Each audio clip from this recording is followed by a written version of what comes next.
Oh my goodness, I'm Maxwell Garcia, and today we're doing a book review on The Subtle Art of Not Giving a Bleep.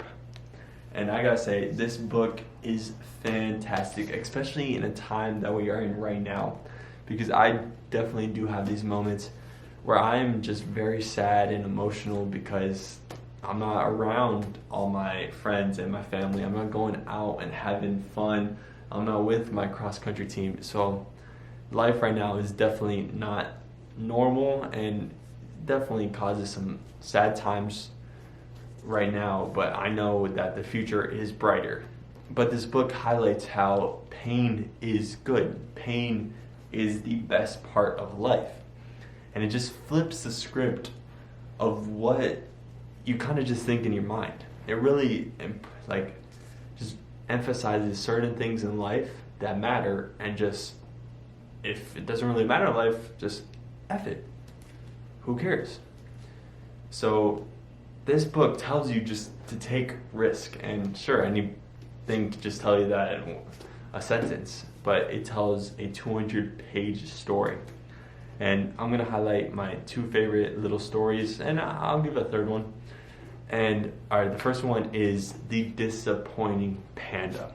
And The Disappointing Panda was Mark Manson's favorite kind of like superhero. So if you had to draw up any superhero, what would it be? And it would be an overweight panda that tells you the truths that you might not want to hear, but that you need to hear. Because sometimes people just put off death, even though death is inevitable for all of us. I'm not going to be alive probably in 2150. It's not possible. So people put off death. People just kind of care about what's going on online with social media too much. And you just have to change your metrics of yourself. So The Disappointing Panda will tell you the truths that you just want to put off bad, like whether your marriage is actually honest and it's actually a loving relationship, or are you just together to kind of abuse the other person's money. I don't know. I'm not in a relationship, but The Disappointing Panda is a good one. And another good story is the Japanese officer Onoda, and this story is about happiness and how if you have goals and you actually accomplish those goals, whether that's brushing your teeth every day or just writing a journal or eating healthy foods, as long as you accomplish like an easy goal, you are going to be happy.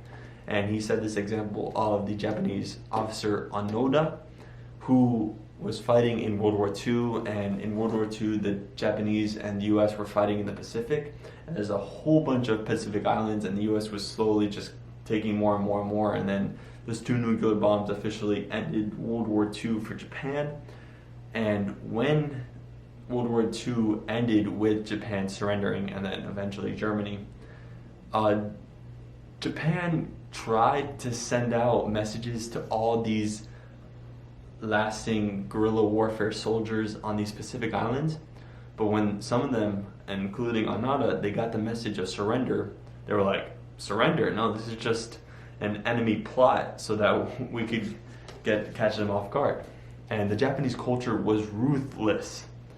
They would just suicide, kamikaze their planes into certain US gunships, and like Pearl Harbor it was just crazy. The Japanese were ruthless and not to surrender. Kind of like Michael Jordan, just all into the game. And Onoda, he never surrendered for 30 years. He was stuck, not really stuck, but he was fighting World War II for 30 years after it was officially declared to be over. And he would like set fire to certain villages, kill some people, until like an explorer found him like 30 years later and then brought him to Japan. And he probably had a really bad life by living standards of today, but he was happy. And once he went to Japan and he saw that he didn't really fight for a purpose, the goal was not there anymore, just evaporated, he kind of became depressed. And that's the story of Onoda. You got to set those goals and you got to make them achievable and you got to do it. And this book has actually helped me to just say, F it, I'm gonna try harder in school, I'm gonna do this and that, and just makes me put effort in the things I want to and just forget about the things that aren't important. And the third story that I gotta say was how he ends off the book, and the last chapter is about death and how you have to embrace death because death is the only thing that gives our lives meaning. And that is true. And he talks about how, like, if you get near a cliff, whether that be in Cape Town, Africa, or the Grand Canyon in the US, when you're getting near that cliff, you're just like, wow, my body physically doesn't want me to get near this edge. But mentally, if you just collect yourself and you slowly approach that edge, you're gonna do it. And it's just the fear of dying.